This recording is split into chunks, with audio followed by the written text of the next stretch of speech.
Good morning students. आज हम unit B that is alternating current का सेकंड पार्ट ले रहे हैं। कल हमने जो प्रीवियस वीडियो था उसमें डिस्कस किया था alternating current, then direct current, then alternating EMF. ठीक है, आज हम डेरिवेशंस करेंगे। फर्स्ट हमारे पास होता है mean value of alternating current, और इसको आप क्या बोलते हो, average value of alternating current. तो हेडिंग लगाइए first charge, that is mean value of alternating current.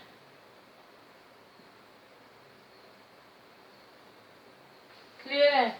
RMS value बोल दो इसको आप, root mean square value, mean value बोल दो, या फिर आप इसको बोल सकते हो एवरेज वैल्यू, मीन वैल्यू और average value of alternating current. अब देखिए, पहले तो एक बात समझ लो कि जो हम वेवफॉर्म ड्रा करते हैं, दिस इज योर वेवफॉर्म। अब इसमें क्या होता है, जो भी इसकी यहाँ पे क्या है मैक्सिमम वैल्यू है, यहाँ पे क्या होगी, उसकी उतनी वैल्यू नेगेटिव में होगी। जितनी वेवफॉर्म जो इंक्रीज हुई, जहाँ पे उतनी डिक्रीज हुई।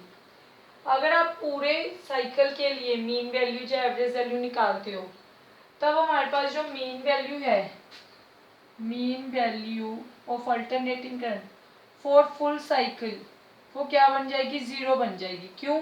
क्योंकि जितनी इसकी पॉजिटिव वैल्यूज होंगी 1 2 3, उतनी इसकी क्या होंगी, हमारे पास नेगेटिव वैल्यूज होंगी। तो ये क्या हो जाएंगे, कैंसल आउट हो जाएंगे। कैंसल आउट होकर आपके पास जो मीन वैल्यू आएगी दैट बिकम्स 0। इसलिए जब भी हम मीन वैल्यू को डिस्कस करेंगे, तो हम उसको डिस्कस करेंगे किसके लिए, for half time period. Half cycle के लिए आप मीन वैल्यू को निकालोगे। क्लियर है ये बात? और देखिए, सबसे पहले हम इसकी डेफिनेशन को समझते हैं। Mean value of alternating current या एवरेज वैल्यू क्या है, ये वो वैल्यू है किसकी, स्टेडी करंट की, जो कि उतना ही चार्ज प्रोड्यूस करेगा जितना कि आपका अल्टरनेटिंग करंट प्रोड्यूस करता है हाफ टाइम पीरियड के लिए और सेम सर्किट में। पर मैं आपको डायग्राम के थ्रू समझा रही हूँ, फिर इसकी डेफिनेशन लिखते हैं। देखो, दिस इज अ कंडक्टर, ये मेरे पास एक कंडक्टर है। मैंने इसको अल्टरनेटिंग करंट दिया, सप्लाई किया अल्टरनेटिंग करंट, ठीक है, एसी सप्लाई की। तो क्या होगा, इसमें से करंट फ्लो होगा। करंट फ्लो होने से क्या होगा, इसमें कुछ ना कुछ चार्ज प्रोड्यूस होगा। लेट आई नोट क्या है, इंस्टेंटेनियस वैल्यू है करंट की, जिसके कारण जहाँ पे मेरे पास चार्ज प्रोड्यूस हुआ दैट इज क्यू, जब मैंने इसको एसी सप्लाई दिया। अब मेरे पास एसी में क्या होता है, हमारे पास वेव फॉर्म आती है, और उसका जो मैग्नीट्यूड है वो क्या है, कंटिन्यूसली चेंज हो रहा है। डायरेक्शन है जो हमारी, वो पीरियोडिकली चेंज होती है। इसलिए अल्टरनेटिंग करंट में जो मीन वैल्यू निकालना है, वो हमारी क्या हो जाती है, डिफिकल्ट हो जाती है।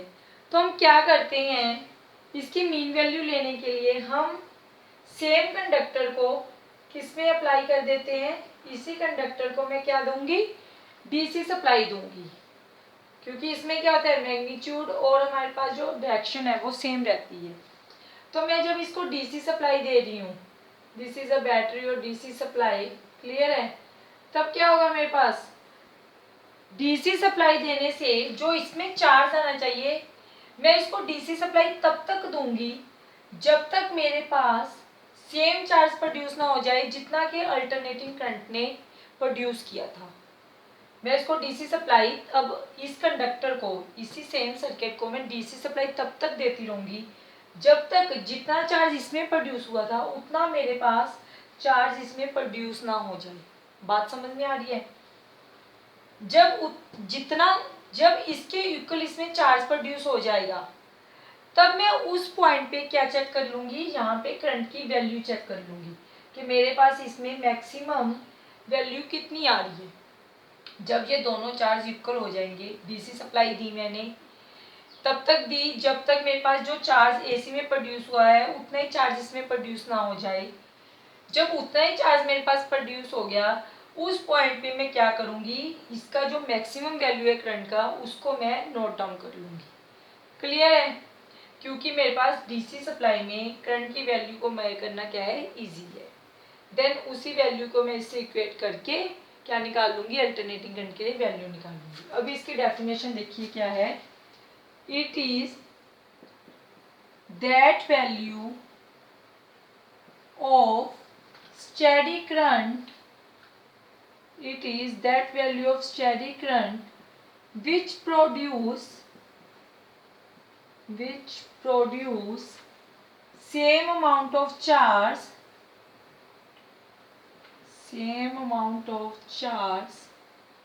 as alternating current produced in same circuit for a half cycle period. पर कंडीशन क्या है, जो हमारे पास पीरियड है वो दोनों के लिए क्या होना चाहिए, half cycle period, that is T/2। अब समझ में आ रही, it is that value of steady current, कि हमारे पास डायरेक्ट करंट जो स्टेडी करंट कितना प्रोड्यूस हुआ, which produce same amount of charge, जो कि उतना ही चार्ज देगा, कितना, जितना कि अल्टरनेटिंग करंट ने दिया था एसी सप्लाई करने पे, produced in same circuit, circuit दोनों का सेम है, for a half cycle period, जब हमने पीरियड कितना लिया है, हाफ साइकिल। क्लियर है डेफिनेशन। अब इसके लिए हम क्या कर रहे हैं, डेरिवेशन कर रहे हैं। क्लैरिटी एक बार चेक कर लेती हूँ मैं। ओके, डेरिवेशन में देखिए अब क्या है, डेरिवेशन में देखो क्या है। अब देखिए हमारे पास करंट किसके इक्वल होता है, चार्ज अपॉन टाइम के। अगर मैं मान रही हूँ let small amount of current is produced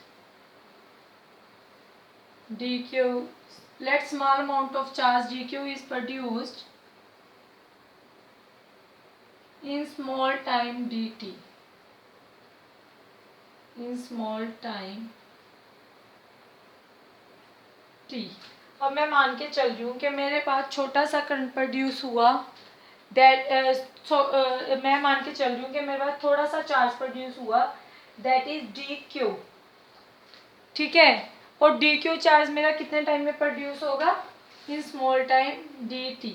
तो मैं यहाँ से क्या लिख सकती हूँ, I इज इक्वल टू, यहाँ पे लिख सकती हूँ dq अपॉन dt, और इसको मैं क्या लिख सकती हूँ, अगर क्रॉस मल्टीप्लाई करूँगी तो dq is equal to I dt। Clear है। अब देखिए इसको मैंने क्या करना है, जब भी हमारे पास वेवफॉर्म आ रही थी, जो एसी के केस में आपके पास वेवफॉर्म आती थी, उसकी हर पॉइंट पे जो वैल्यू है वो क्या हो रही है, चेंज हो रही है। और ऐसे केसेस में जब हमें टोटल अमाउंट ऑफ चार्ज या टोटल अमाउंट ऑफ वर्क निकालना होता है, तब हम क्या करते हैं, इसका इंटीग्रेट करते हैं टोटल वर्क डन निकालने के लिए। तो यहाँ पे हमें total amount of charge produce चाहिए, कि चार्ज एसी सप्लाई में कितना प्रोड्यूस हो रहा है, तो मैं क्या करूँगी, इसको इंटीग्रेट कर दूंगी। क्लियर है। तो इसको मैं इंटीग्रेशन करूँगी। अब देखिए चार्ज के लिए तो मेरे लिमिट्स क्या हो जाएंगे, 0 to Q।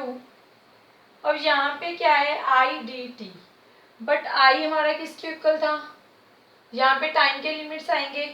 टाइम पीरियड मेरे पास कितना है, हाफ साइकिल के लिए ले रहे हो आप, तो 0 to T/2। जो हमने कल अल्टरनेटिंग करंट की वीडियो डिस्कस किया था, उसमें हमने करंट की इक्वेशन लिखी थी, that is I is equal to I not sine omega t, where I क्या था, इंस्टेंटेनियस वैल्यू करंट की, I नॉट क्या था आपके पास, peak value of the current. तो यहाँ से मैं I की जगह पे वो वैल्यू पुट करूँगी, सिंस I किसके इक्वल था, I not sine omega T, so put in 1, तो आपके पास क्या आएगा, पुट इन 1 क्या बन जाएगा यहाँ से, dq 0 to Q is equal to I not sine omega t dt 0 to T/2। Clear है। अब यहाँ पे चार्ज की इंटीग्रेशन है, तो क्या बन जाएगा, Q 0 to Q is equal to, अब देखिए यहाँ पे I नॉट तो आपका बाहर आ जाएगा, integration of sine omega T, जो साइन की इंटीग्रेशन होती है वो बेटा होती है आपकी minus cos omega T. Clear है। इंटीग्रेशन है जो साइन की, वो क्या होती है, that is minus cos omega T. जब आप डेरिवेटिव लेते थे तब आप क्या करते थे, जो ये ओमेगा टी का बाद में आप डेरिवेटिव करते थे, ओमेगा टी का derivative with respect to t करेंगे देन ओमेगा मल्टीप्लाई होके आता था। बट इंटीग्रेशन में क्या है, वो डिवाइड में आ जाएगा आपका, यहाँ पे आएगा आपके पास omega 0 to t by two, इसके लिमिट्स हैं। लिमिट्स तो पुट करनी आती होंगी। अब upper limit minus lower limit is equal to again I not upon omega, तो बाहर निकाल देंगे। टी की जगह पे आपको लिमिट्स पुट करनी है, माइनस भी मैंने बाहर ले लिया, अंदर बचा कोस ओमेगा, टी की जगह पे मैं पुट करूँगी टी बाई टू, माइनस में कोस ऑफ 0, ये माइनस में बाहर ले लूँगी, ठीक है। तो अपर लिमिट जब पुट करेंगे टी बाई टू, माइनस में लोअर लिमिट। स्टेप क्लियर है। देन हमारे पास यहाँ पे क्या आएगा, charge q is equal to minus I not upon omega. अब देखिए आपके पास क्या होता है, आपके पास ओमेगा क्या है, ओमेगा आपके पास एंगुलर फ्रीक्वेंसी थी, हियर आई राइट डाउन, ये किसके इक्वल होती है 2 पाई एफ के, और 2 पाई एफ किसके इक्वल था 1 अपॉन टी के। तो ओमेगा को आप क्या लिख सकते हो, 2 पाई अपॉन टी लिख सकते हो। क्लियर है।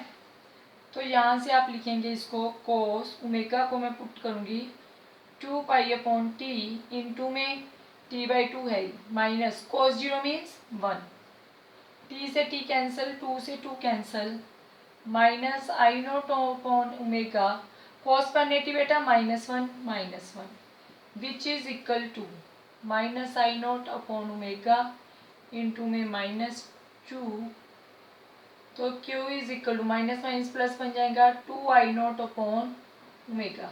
ये मेरे पास चार्ज किस केस में आया, अल्टरनेटिंग करंट। जब मैंने एसी सप्लाई किया तब मेरे पास जो करंट की वैल्यू आ रही, सॉरी चार्ज की वैल्यू आ रही है, that comes out to be 2 I note upon omega. But मुझे क्या चाहिए, डीसी में जो करंट है। क्लियर है। अब डीसी के लिए क्या लिखूंगी मैं, मेरे पास क्या था, आई इज इक्वल टू क्या था बेटा, क्यू अपॉन टी, और क्यू फॉर डीसी की बात कर रही हूँ मैं। अब डीसी के लिए क्यू इज इक्वल टू क्या लिख सकती हूँ, आई इंटू टी। आई की जगह पे मैं आई मैक्सिमम, जो मीन वैल्यू जहाँ पे मेरे पास मैक्सिमम वैल्यू आ रही है डीसी में, सॉरी आई में, इसको मैं आई एम लिख सकती हूँ, इंटू में टाइम पीरियड कितना है मेरे पास बेटा, यहाँ पे टी की जगह पे मैं क्या पुट कर दूंगी, आई एम क्रॉस में टी बाई टू पुट कर सकती हूँ। क्लियर है। This is our Q. ये मेरे पास एसी में है, ये डीसी में है, बट इसमें हमने क्या बोला था कि ये उतनी वैल्यू देगा जितनी के ये दे रहा है, तो इन दोनों को हम क्या करेंगे, इक्वेट कर देंगे। क्लियर है। अगर आप यहाँ से इन दोनों को इक्वेट कर रही हो, I m cross t by two, वहां पे आपके पास क्या है, I m cross t by t, इधर है 2 I not upon omega. But according to condition हमारे पास क्या है, इन दोनों को आप इक्वेट करिए, इक्वेट करने के बाद आपके पास क्या आ रहा है,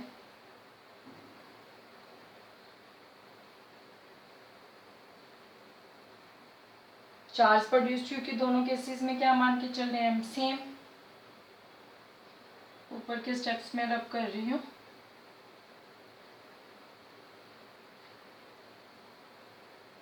ठीक है। देखिए बट जो चार्ज एसी में प्रोड्यूस हुआ है वो किसके इक्वल है, चार्ज जो डीसी में प्रोड्यूस हुआ, from 2 and 3, from 2 and 3 we get, क्या बन जाएगा आपके पास, जहाँ से आप इसको 2 I note upon omega is equal to I m cross t by two लिख सकते हैं। ओमेगा बट किसके इक्वल था आपके पास, 2 पाई अपॉन टी के, यहाँ पे आप पुट करिए 2 पाई, टी ऊपर चला जाएगा मल्टीप्लाई होके, आई एम इंटू में टी बाई टू, 2 से 2 कैंसिल आपका, टी से इस टी से ये टी कैंसिल, तो आई नोट इज इक्वल टू क्या बन जाएगा,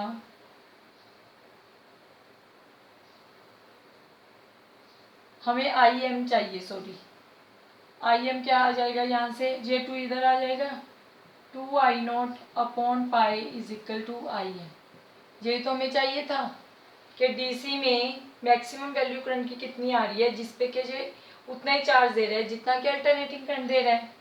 तो यहाँ से आप क्या लिख सकते हो, अब आप इसको चेक भी कर सकते हो, आई मैक्सिमम आपके पास आ गया this.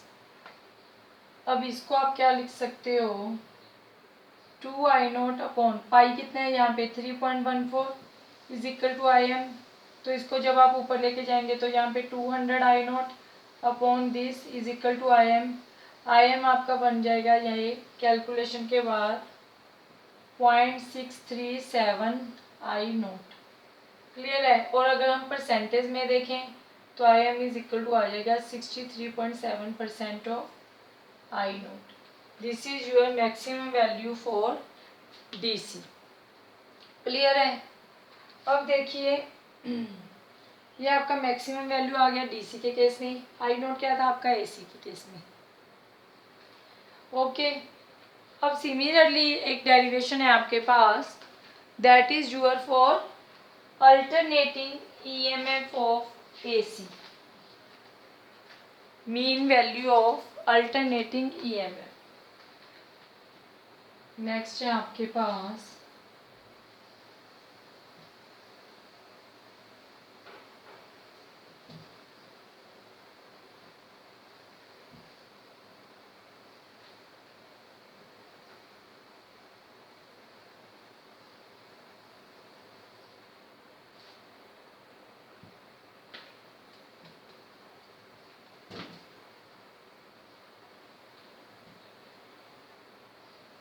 Mean value of alternating EMF।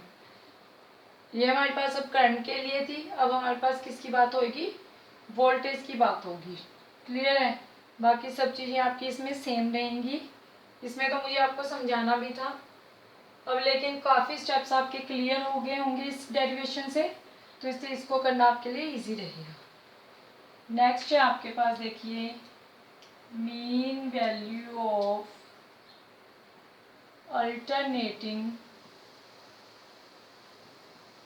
EMF और average value of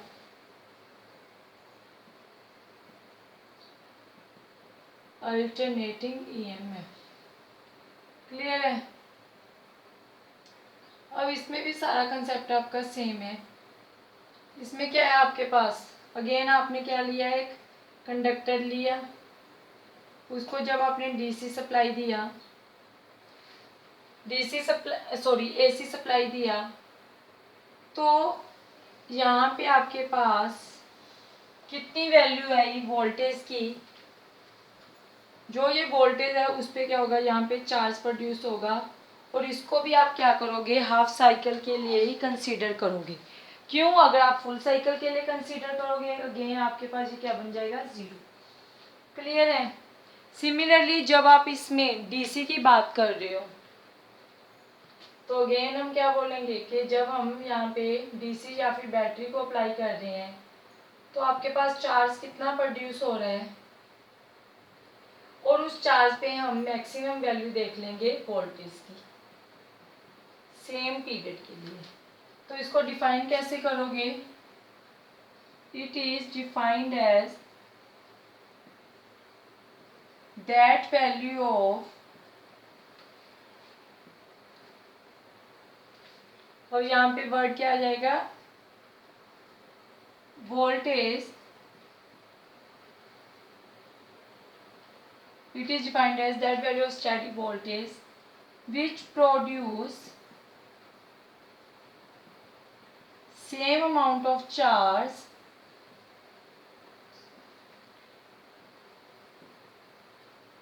as alternating current produced in same circuit for half time period. Clear है। ये वो वैल्यू है किसकी, स्टेडी वोल्टेज की, जो कि उतना ही चार्ज प्रोड्यूस करेगा जितना कि आपका अल्टरनेटिंग ईएमएफ ने दिया। अल्टरनेटिंग करंट की बजाय यहाँ पे क्या आ जाएगा, अल्टरनेटिंग ईएमएफ आएगा। As alternating EMF, sorry alternating EMF, as alternating EMF produced in same circuit for same cycle, that is half time period. Next अब आ जाती है इसकी डेरिवेशन की बात। अब देखिए हमारे पास क्या था, करंट किसके इक्वल था, Q अपॉन T के। फिर हमने माना था कि अगर हमारे पास स्मॉल अमाउंट ऑफ करंट है तो वो क्या बन रहा था, dQ अपॉन dt।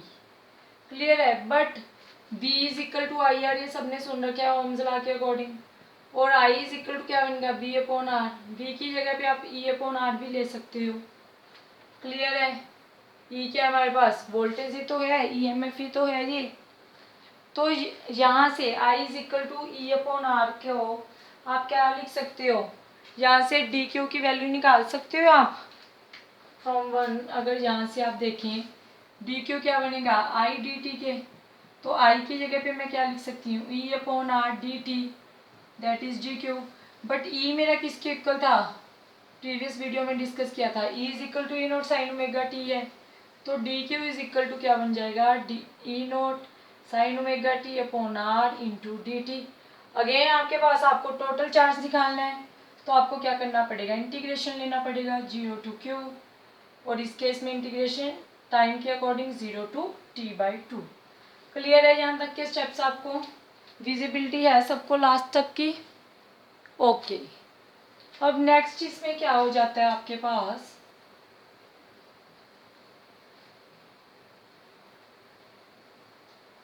नेक्स्ट आप इंटीग्रेशन कर देंगे। स्टेप्स दोनों में ऑलमोस्ट हमारे सेम चल रहे हैं।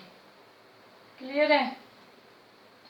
बस वहाँ पे अल्टरनेटिंग करंट की बात हुई थी, यहाँ पे ईएमएफ की बात हो रही है आपके पास वोल्टेज की। अब देखिए इस केस में क्या हो जाएगा आपके पास, जब आप इसकी इंटीग्रेशन करेंगे, इसकी integration Q 0 to Q is equal to, यहाँ पे ई नोट अपॉन आर तो हमारा क्या आ जाएगा, बाहर आ जाएगा। साइन की integration minus cos omega t upon में ओमेगा 0 टू T/2। क्लियर है। यहाँ पे लिमिट्स पुट कर दी मैंने इसी स्टेप में, ई नोट अपॉन आर माइनस मैंने बाहर ले लिया, कोस ओमेगा की जगह पे मैं ओमेगा भी बाहर आ जाएगा, टी की जगह पे मुझे लिमिट पुट करनी, तो कोस ओमेगा T/2 माइनस में कोस ऑफ 0। क्लियर है। Minus E note upon R omega, cos omega की जगह पे ओमेगा इज इक्वल टू मैंने बताया 2πf, और 2πf की जगह पे 1/t, तो क्या बना 2π/t, तो कोस 2π/t इंटू में T/t 2 माइनस 1, 2 से 2 कैंसिल, T से T कैंसिल, minus E note upon R omega, cos 180 minus 1, तो कितना आ गया यहाँ से -2, माइनस जहाँ पे भी था तो माइनस माइनस प्लस हो जाएगा, 2 E note upon R omega is equal to charge. Clear है। यहाँ तक के स्टेप सबको क्लियर है। ये आ गया आपके पास जो चार्ज है किसके लिए, एसी के लिए। For AC charge produces 2 E note upon R omega. अब हमारे पास बात हो रही है फॉर डीसी। डीसी के लिए आप क्या लिखेंगे, चार्ज किसके इक्वल है आपके पास, current into time period. Charge किसके इक्वल है आपके पास, current into time period. Charge is equal to current into time period. Okay. Current कितना था, आई एम, इस केस में जो पहले डिस्कस किया था। टाइम पीरियड हाफ के लिए ले रहे हो, but I V is equal to I R से मैंने क्या लिखा था, I is equal to V upon R और ई अपॉन आर। तो यहाँ पे मैं इसको, क्योंकि आई एम है तो E m upon R into में T/2 for D C. Clear है। That is charge for D C, Q D C. इसको 1 ले लो, इसको 2 ले लो, फ्रॉम 1 and 2 इक्वेट कर दो। Equate 1 and 2।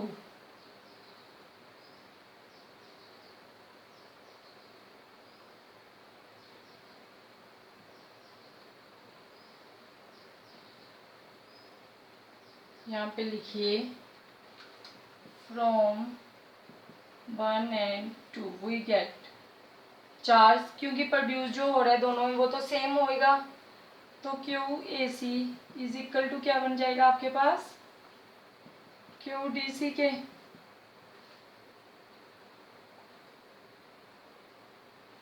ए सी में कितने, ये 2 E not upon R omega is equal to E m upon R into में टी बाई 2। क्लियर है? आर से R cancel, 2 E not upon omega की जगह पे 2 pi into t is equal to E m into t by 2। T से t cancel, इस 2 से 2 cancel, E M निकालना था, क्या आ गया 2 E not upon pi is equal to E m. ये मेरे पास ई एम एफ आ गई, किस केस में, किस केस में आई है आपकी ई एम एफ। नेक्स्ट आप इसको क्या लिख सकते हो, 2 ई नॉट अपॉन पाई की जगह पे 3.14 ले लोगे ई एम के, तो 200 upon 314 E not is equal to E m, और E M is equal to, इसको डिवाइड करने के बाद ये बनेगा आपका 0.637 ई नॉट। अगर परसेंटेज में लिखो E M is equal to 63.7% E naught की। क्लियर है कि हमारे पास जो डीसी में ईएमएफ प्रोड्यूस हुई वो किसके इक्वल है, इतने परसेंट ऑफ जो आपके पास एसी में ईएमएफ प्रोड्यूस हुई। क्लियर है? होप ये डेरिवेशन आपको समझ आ गई होंगी। ठीक है, इसके फर्दर टॉपिक्स हम नेक्स्ट वीडियो में डिस्कस करेंगे। Thank you.